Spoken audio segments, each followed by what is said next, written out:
dah. Yang rambutnya ini nih yang lengket ini.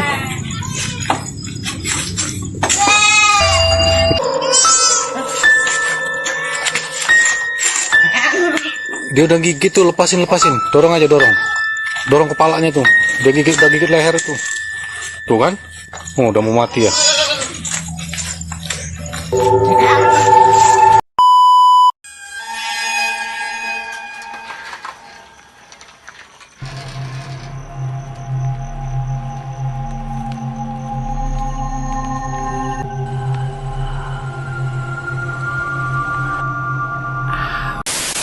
Hai guys, Assalamualaikum warahmatullahi ta'ala wabarakatuh. Dan salam sejahtera untuk korang semua. Terima kasih untuk korang semua yang dah view, yang dah like, yang dah subscribe, yang tengok video aku sampai habis. Aku mengucapkan ribuan terima kasih. Yang dah komen pun ya, terima kasih banyak. Aku harap video aku akan menjadi lebih baik dan lebih baik untuk korang semua. Jadi guys, kali ini macam yang korang nampak video klip yang singkat tadi, kali ini kita membahas berkenaan dengan hantu air guys, di mana hantu air ini mempunyai berbagai-bagai sebutan dari berbagai daerah dari Indonesia. Tapi kalau macam kita ni, kita satu je kan, hantu air, macam tu je kan. Kalau diorang ada berbagai sebutan dari berbagai-bagai daerah. Jadi guys, tanpa membuang masa lagi, jom kita ke videonya. Santuy. Okay guys, hantu air ini macam Indonesia, dia ada satu sebutan hantu air ini sebagai hantu banyung, iaitu sebutan dari rakyat Palembang. Jadi guys, di mana kuparan.com telah menceritakan yang dia dapati dari dukun milenial yang mengulas pasal hantu air ini disebut dengan hantu banyung, sempat menggegarkan rakyat ataupun masyarakat di Palembang, terutamanya yang berada di pesisir Sungai Musi. Jadi cerita ini terus berkembang hingga ke saat ini, dan dikabarkan hantu banyu ni sering disosokkan seperti budak kecil yang berambut panjang guys. Dia sering membunuh atau dapat membunuh seseorang yang dekat dengan dia dengan menggunakan rambutnya. Dan kemudian kita beralih ke Jawa Barat, iaitu Banten, di mana Jawa Barat maupun Banten ini menyebut hantu air dengan sebutan kiuk-kiuk, di mana hantu ini ataupun setan ini mirip sekali dengan hantu banyu tadi ni guys. Hantu ini sering juga menjelma menjadi budak kecil, kanak-kanak, bahkan bayi guys. Dia juga boleh menyerupai barang-barang tau, macam tikar, kapet. Dengan jelmaan itu dia boleh membunuh. Macam dia dah berubah jadi kapet contohnya, ataupun tikar. Orang tu dekat aja, dia gulungkan diri dia hingga orang tu tenggelam guys. Kemudian dari Jawa kita pergi ke Jawa Timur guys. Jawa Timur ni pula mempunyai sebutan tersendiri untuk hantu air ini sebagai kalap. Jadi kalap ini diceritakan sering muncul di petang hari hingga ke senja hari guys. Jadi itu pasal orang-orang tua kita selalu melarang kita untuk anak-anak kita ni keluar dah petang tu dan nak senja, janganlah keluar lagi. Ada baiknya kita stay kat rumah menunggu solat maghrib datang kan. Di mana kalap ini dia punya karakter pun sama dengan kiuk-kiuk tadi ni guys. Dia akan mengambang di atas air menyerupai plastik, tikar ataupun karpet. Bila mana mangsa dah mula mendekat, dia akan menggulungkan dirinya hingga menenggelamkan mangsa. Dan disebabkan itu mangsa pun boleh kehilangan nyawa. Jadi itulah yang membahayakannya. Tapi kalau aku sendiri memang aku tak minat dekat-dekat air, sungai-sungai, laut-laut, aku memang tak minat. So bagaimana dengan korang guys? Boleh berkongsi dengan aku di ruang komen. Okey, kita terus berlanjut ke daerah berikutnya, iaitu Kalimantan. Di mana di Indonesia ni, di daerah Kalimantan ini menyebut hantu air itu sendiri dengan sebutan rabing. Di mana rabing ini belum ada orang yang dapat menganalisakan pasal si Rabing tadi ni, si hantu air yang bernama Rabing ni. Tapi di suatu masa ketika dahulu, hantu Rabing ni dikatakan pernah atau menggegarkan rakyat-rakyat di Kalimantan, terutama di bahagian selatan. Diorang dah sempat ketakutan dengan hantu ni, dengan hantu Rabing tadi ni. Tapi itulah dia, belum ada yang dapat mengulas lagi pasal Rabing ni, apa karakternya, bagaimana rupanya kan.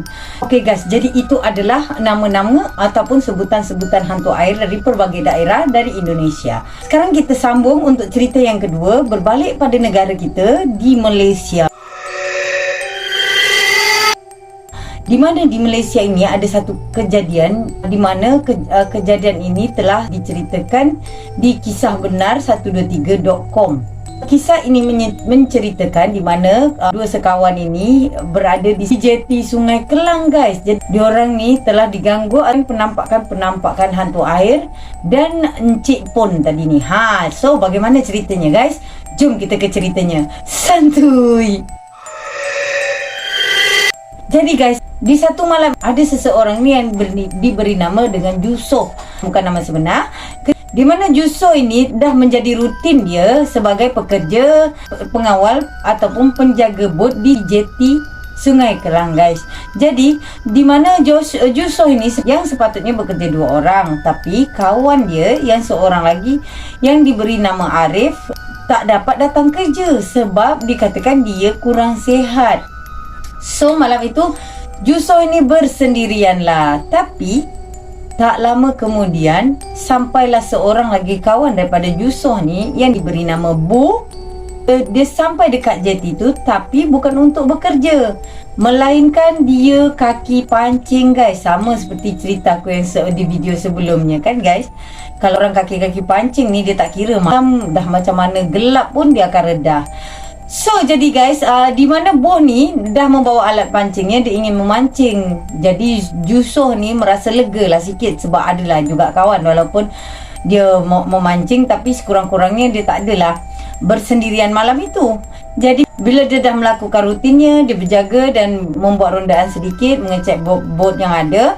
Dia pun kembali ke dalam pos jaga dia. Jadi di pondok itu ada TV, so dia bolehlah duduk relax-relax kat situ sambil tengok TV. Tak lama kemudian bila dia dah menjeling jam menunjukkan pukul 3 malam, dia pun keluarlah dari pondok dan dia pun sajalah menyakat Bo ni. Dia pun bertanyalah dengan Bo, macam bro, dapat ikan besar-besar malam ni? Tak adalah, dia kata. Tak adalah Jusoh, aku nak balik lah dah. Tak ada ikan mu malam ni. Sebab malam itu air dah mula pasang. Bila air pasang, biasanya ikan akan banyak. Di situlah Bo ni bersemangat nak menunggu, nak memancing dekat situ. Tetapi malam itu lain yang dilakukan Bo, di mana dia nampak tergesa-gesa nak balik.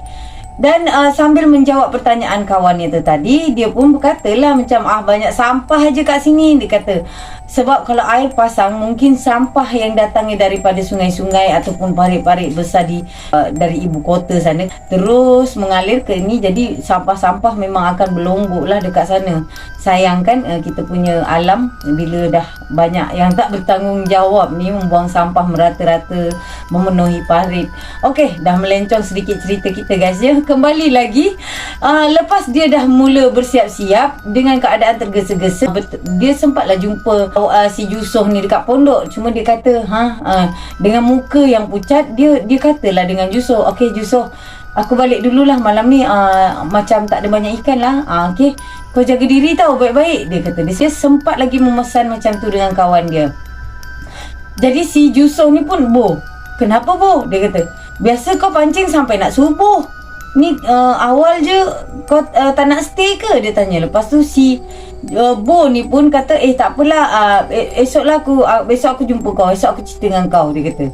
So si Bo ni pun baliklah menaiki tangga jeti yang agak panjang kalau nak menuju ke darat sana. So tiba-tiba Jusoh ni merasakan sesuatu yang berbeza. Suasana tu macam agak berubah. Dia macam agak merinding. Lepas tu dia pun rasa macam tak sedap hati lah kan guys. Bila dia dah rasa tak sedap hati, dia mula menghidupkan bacaan-bacaan ayat Al-Quran di dalam handphone dia. So dia pun dia menyemangatkan diri dia lah malam tu. Aduh sikit lagi je nak pagi, tahanlah, kenapa ya ni malam ni. Dia pun bertanya-tanya dalam hati. Bila malam itu pun dah berlalu, bila mana dah azan subuh, si Juso ni memang dah lega sangat. Bila dah azan subuh tu dia lega, dia pun dah balik dari kerja dia. Di mana keesokan harinya, di petang hari tu dia berjumpa dengan Bo dekat kedai kopi. So diorang ni jumpa, duduklah sambil minum kopi kat sana. Bila dah minum-minum, Bo pun barulah membuka cerita macam mana apa yang dialaminya semalam sehingga dia tergesa-gesa dan membatalkan niat dia nak memancing. Di mana dia bercerita dengan Yusof, "Kau nak tahu tak, malam tadi tu aku mancing, kenapa aku balik tergesa-gesa?" Dia kata, "Malam tadi tu bila aku sedang mancing, tiba-tiba dia kata dia dengar suara perempuan menangis, guys. Dia dengar suara perempuan menangis hingga meringik-ringik. Tapi bila dia pandang dan suara itu makin lama makin nyaring, makin lama makin nyaring. Makin kuat lah kiranya suara tu. Dan membuatkan si Bo ni dah mula gelisah lah kan. Gila kita nak mancing dengan ada suara macam tu. Lepas tu bila mana Bo ni menoleh ke arah pondok tempat di mana Yusof ni tengah duduk, dekat situ ada macam kayu-kayu bakau lagi lah kan. Dia nampak sesuatu yang bertinggik di pokok bakau tu. Tapi Bo ni dia macam tak berapa jelas lah penampakan sebab agak jauh juga jaraknya. Lepas tu dia fikir-fikir lah macam, oh mungkin bangau kot. Dia tak ada fikir pasal benda bukan-bukan. Tapi bila mana dia menoleh untuk kali kedua, benda tu dah hilang. Itu adalah keseraman yang pertama yang dialami si Bo. Yang kedua, bila mana dia bila dia dah tengok macam tu, dia pun peduli lah, janji mancing lah macam tu kan. Bila dia dah tengah pancing tu, dia rasa macam dia umpan dia mengena tau. Dia cuba tarik. Lepas tu macam ada perlawanan dari yang dianggapnya ikan tu. Ada perlawanan, reel dia tertarik balik. Dia berat ni, besar ni ikan. So dia reeling balik. Dia cuba tarik balik, tapi benda tu tarik balik dan sangat kuat. Bila si Bo ni mengeluarkan sedikit ekstra dari tenaga dia, dia cuba tarik. Tapi korang tahu tak apa yang dia nampak? Bila dia tarik tu guys, ada satu benda yang terikut oleh pancing dia, di mana benda tu tengah mula menaik, mengambang, berupa kepala yang berambut panjang guys. Jadi Bo ni cuba tarik lagi, dia nampak clear. Bila dia dah tengok clear, memang benda yang terkeluar dari air tu adalah berupa kepala yang ada rambut panjang.